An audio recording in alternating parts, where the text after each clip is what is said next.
अब हामी डिफ्रेन्सिएसनमा युज हुने विभिन्न फर्मुलाहरूको डेरिभेसन गर्न गइरहेको छ। मेन त त्यही हो, कसरी कुनै फङ्सनलाई कसरी डेरिभेटिभ निकाल्न सकिन्छ, सजिलो तरिका के हो र कसरी छुट्याउन सकिन्छ भन्ने कुरा हो, त्यो तरिका हेर्न गइरहेका छौँ। पहिलो चाहिँ हाम्रो सम रुलले भएछ। Sum rule let fx and gx be two differentiable functions of x, let hx is equals to fx plus minus gx हुन्छ भने then h dash x भनेको f dash x plus minus g dash x और d by dx hx भनेको चाहिँ d by dx fx plus minus d by dx gx हुन्छ भनेर prove गर्नुपर्छ। यो भन्नुको मतलब के हो भन्दाखेरि, सपोज मैले d by dx x plus x square गर्नुको मतलब यो चाहिँ d by dx plus dx square by dx गर्नु हो, अथवा यहाँ माइनस साइन थियो भने यहाँनिर माइनस गर्नु हो भन्ने कुरा प्रुभ गर्नुपर्ने हो। प्रुफ हेरौँ यसको। Let a be a fixed point then अगाडि हामीले डिफिनेसन गराएको छौँ। फिक्स्ड पोइन्ट भनेको के हुन्छ, डिफिनेसन h dash a भनेको के हुन्छ त, limit x tends to a hx minus ha by x minus a। अब हाम्रो hx भनेको के छ त, यहाँ fx plus minus gx र यतापट्टि fa plus minus ga हैन, यतापट्टि के छ x minus a छ। अब यो दुईटालाई छुट्टा छुट्टै लेख्यौँ। Limit x tends to a fx plus minus gx by x minus a। त्यसै गरी लिमिट त छुट्टाएर लेख्न सकिन्छ हैन।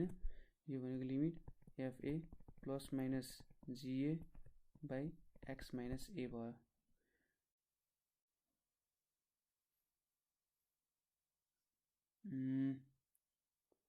अथवा यो तरिकाले लेख्ने भन्दा पनि हामीले यसरी गर्दाखेरि त कुनै नयाँ चेन्ज त आएन हैन। सो यसलाई चाहिँ कसरी लेख्नु पर्यो भने fx x तिर, fy x तिर लेख्नु पर्यो। So fx minus fa by x minus a plus minus limit x tends to a gx minus ga by x minus a। यो त हामी लेख्न सकिहाल्छौँ हैन, कुनै फरक पर्दैन, किनभने यतापट्टि माइनस gx छ, यहाँ प्लस माइनस gx आउँछ, यसको त माइनस आइहाल्छ, केही छैन। अब फिक्स्ड पोइन्ट अनुसार यो भनेको के हो त, f dash a plus minus g dash a। अब since a is any arbitrary number, so h dash x भनेको चाहिँ f dash x plus minus g dash x हुन्छ। अर्को तरिका लेख्दा d by dx hx भनेको चाहिँ d by dx fx plus minus d by dx gx पनि लेख्न सकिन्छ। अब हाम्रो अर्को रुल छ, प्रोडक्ट रुल भन्ने छ। लेट यहाँ पनि fx and gx be differentiable functions हैन, डिफरेन्शियल फंक्शन्स। लेट hx भनेको gx into fx भयो, then h dash x is equals to f dash x gx plus gx g dash x fx हुन्छ भनेर prove गर्नु पर्यो। यो prove गर्यो भने त अब ड्याशलाई dy dx लेख्दा भइहाल्यो। यसको प्रुफ हेरौँ। एच ड्यास ए भनेको के लेख्न सकिन्छ, limit x tends to a h x minus h a by x minus a. Limit x tends to a यो भनेको f x into g x minus f a into g a by x minus a हुने भयो यतापट्टि। So limit x tends to a, अब यसलाई f x g x minus f x g a plus f x g a minus f a g a लेख्न सकिन्छ हैन, किनभने यो दुईटा त नयाँ थप्यायो काटिहालिन्छ। सो अब यसलाई कसरी लेख्न सक्यो, limit x tends to a f x limit x tends to a g x minus g a by x minus a plus g a into limit x tends to a f x minus f a by x minus a. अब यहाँनिर limit x tends to a f x भनेको यो FA आउँछ, यतापट्टि जी dash a आउँछ plus यतापट्टि जीए छ, यतापट्टि एफ ड्यास ए आउँछ। अब यो त कुनै पनि आर्बिट्री नम्बरको लागि हो, ए कुनै एउटा आर्बिट्री नम्बर हो। सो एच ड्यास एक्स भनेको के हुन्छ, f x into g dash x plus g x f dash x हुन्छ। यो गरेको त बुझ्नुभयो होला। योदेखि यो स्टेपमा के गर्यो त भन्दाखेरि यहाँनिर एफएक्स कमन लियो। अब यहाँ एफएक्स कमन लिएपछि के आउँछ त, एफएक्स जीएक्स माइनस जीए आयो र उतापट्टि अब सुरुमा यतिलाई एउटा पार्टमा छुट्याइदियो र अब यो एक्स माइनस ए छ। अब लिमिट एक्स टेन्ड्स टु ए छ, अब प्रोडक्टको फर्ममा छ भने हामी लिमिटलाई छुट्याउन सक्छौँ। F x limit x tends to a g x minus g a by x minus a, यस्तो फर्ममा हामी यसलाई चेन्ज गर्न सक्छौँ। सो यसरी चाहिँ यो काम गरे हो। थर्ड नम्बरमा छ product rule.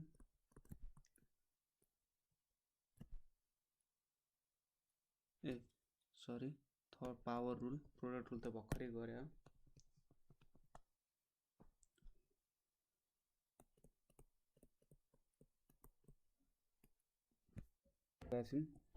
D by d x u power n भनेको n u n minus 1 d u by d x हुन्छ हैन, अगाडि प्रुफ गरिसकेको छ। अर्को छ हाम्रो कोसन्ट रुल। अब कोसन्ट रुलमा के भन्छ भन्दाखेरि let f x and g x be any two differentiable functions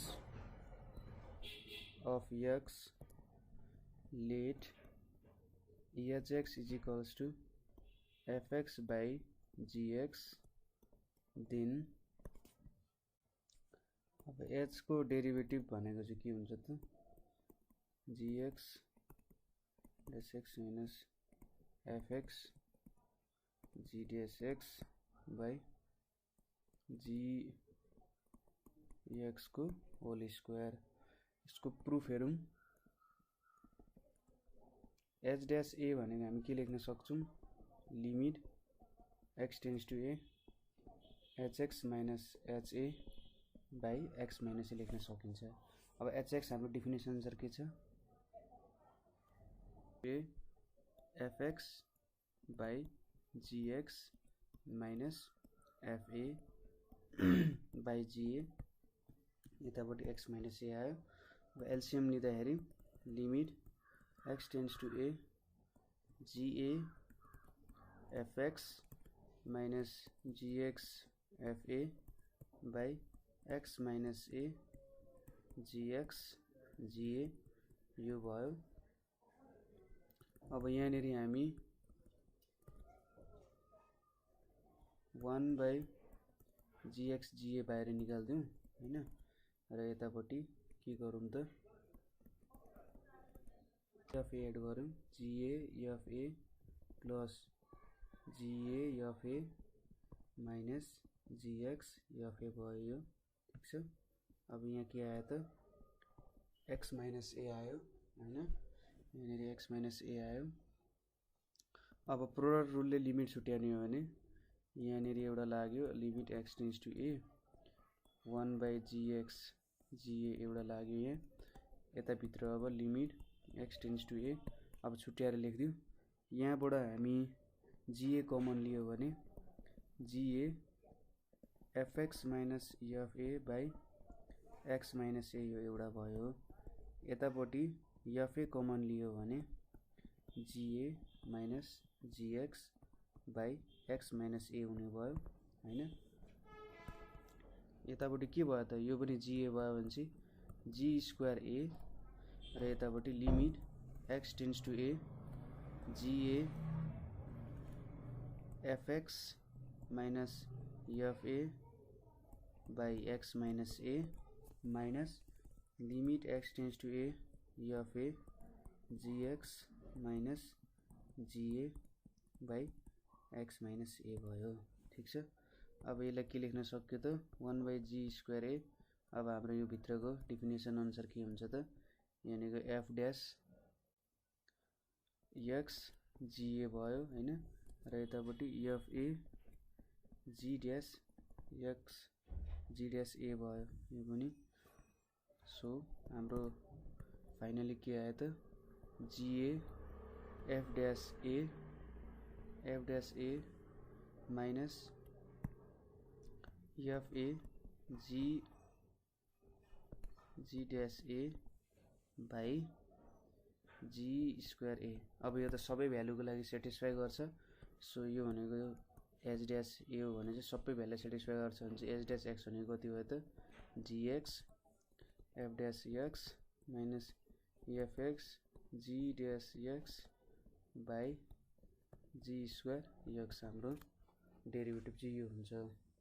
अब जहाँ f ड्यास अथवा G ड्यास छ त्यसलाई हामीले df बाइ अब f ड्यास छ भने df बाइ dx लेख्ने G ड्यास छ भने dg बाइ dx यस्तो फर्ममा लेख्यौँ भने पनि यसरी पनि गर्न मिल्छ।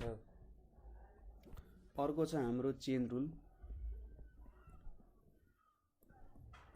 अब चेन रुलले के भन्छ भन्दाखेरि suppose y is equals to fu भन्ने एउटा फङ्सन जहाँ अब इन्डिपेन्डेन्ट भेरिएबल भनेको u छ डिपेन्डेन्ट y छ and u is equals to gx छ भने where f and g are differentiable functions then dy by dx exists and dy by dx is equals to dy by du into du by dx भनेको f dash u du by dx यस्तो फर्ममा आउने रहेछ। यो हेरेर भन्नु पर्यो हामीले चाहिँ हैन। यसको प्रुफ हेरौँ। we have u is equals to gx let del x be small increment in x and del u be small increment in u then u plus del u भनेको gx plus del x हुन्छ। त्यसैगरी del u भनेको gx plus del x minus u भनेको gx plus del x minus gx। अब यहाँ limit del x tends to 0 del u भनेको limit del x tends to 0 gx plus del x minus gx भनेको के हुन्छ त अब del x tends to 0 भने चाहिँ यहाँनेर 0 हुन्छ। thus as del u tends to 0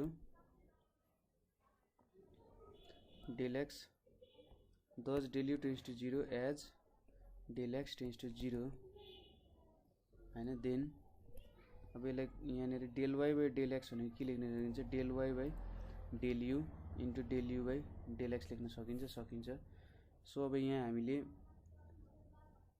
limit del x tends to 0 गऱ्यौँ भने यो भनेको limit del x tends to 0 del y by del u by del x भयो हैन। अब प्रोडक्ट रुलले छुट्यायो भने यहाँ त डिवाई बाई डिएक्स भइहाल्यो। प्रोडक्ट रुलले छुट्यायौँ भने limit del x tends to 0 del y by del u into limit del x tends to 0 del u by del x, यो भनेको के हुन्छ त d y by d u into d u by d x हुन जान्छ। एन्ड हायर अर्डर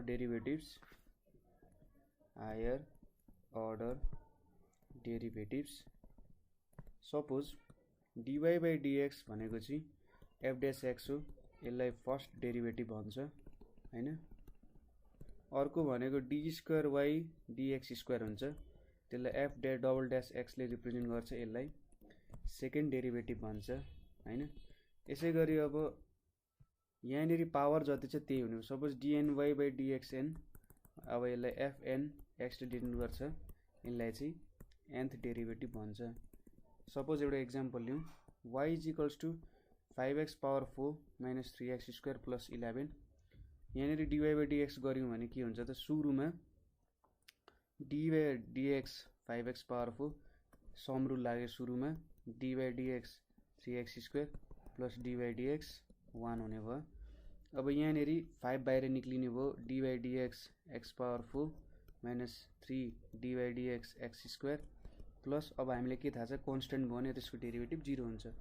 अब यहाँनिर हामीले पावर रुल लाउनु पर्यो। पावर रुलको फर्मुला के छ डिएक्सएन बाई डिएक्स भनेको एन एक्सएन माइनस 1। सो यहाँ 5 इन्टु 4 इन्टु एक्स 4 माइनस 1, त्यसै गरी यहाँ 3 इन्टु 2 इन्टु एक्स 2 माइनस 1, यो भनेको कति आउँछ 20 एक्स पावर 3 माइनस 6x। त्यसै गरी सेकेन्ड डेरिभेटिभ लियौँ भने डिएक्स स्क्वायर लियौँ भने अब यहाँ 23 छ 60 एक्स स्क्वायर माइनस 6 आउँछ हैन। थर्ड डेरिभेटिभ लियौँ भने अब 60 भनेको 120x आउँछ, यो त अब हामीले कन्स्टेन्टको डेरिभेटिभ गऱ्यौँ 0 आउने भयो।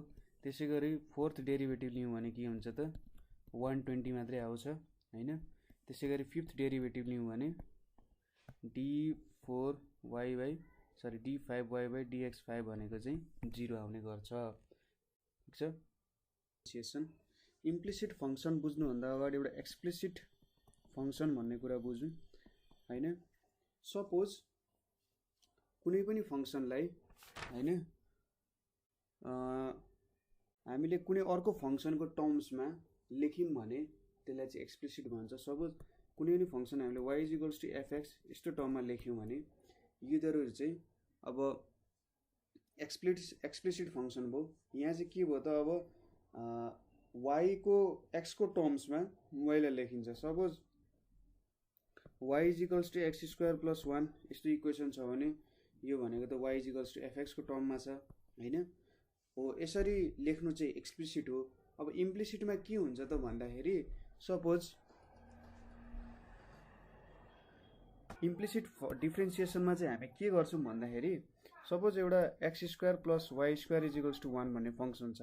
अब यसलाई मैले कुनै फंक्सनको टर्ममा एक्सप्रेस गर्नु पर्यो भने के हुन्छ त सपोज y को टर्ममा एक्सप्रेस गर्नु पर्यो भने त plus minus 1 by x square हुन्छ। अब यो गर्दाखेरि dy बाई dx को त दुईटा भ्यालु आउने भयो हैन। सो यसलाई हामीले यो नगरेर डाइरेक्टली यहाँ डिफरेन्शिएट गर्यौं भने चाहिँ फंक्सन यस्तो फंक्सन क्रिएट नगरी हामीले डाइरेक्ट डिफरेन्शिएट गरेर dy बाई dx को भ्यालु झिक्यौं भने त्यसलाई के भन्छ इम्प्लिसिट डिफरेन्सिएसन। सो यहाँ डिफरेन्शिएट गर्यौं dy बाई dx को टर्ममा भने यो भनेको x square plus y square यतापट्टि dy बाई dx यहाँ 1 भयो। अब यहाँनिर dx square by dx plus dy square by dx यो त 0 भइहाल्यो। यो भनेको कति हुन्छ 2x। अब यहाँनिर त चेन रुल लाउनु पर्यो हामीले d स्क्वायर y dy र dy by dx is equals to 0। 2x लाई उतापट्टि लगिदिउँ भने 2y into dy by dx भनेको माइनस 2x हो। सो dy बाई dx को भ्यालु भनेको कति हुन्छ त माइनस x बाई y हुन्छ। सो यसरी चाहिँ इम्प्लिसिट डिफरेन्सिएसन गर्न मिल्छ।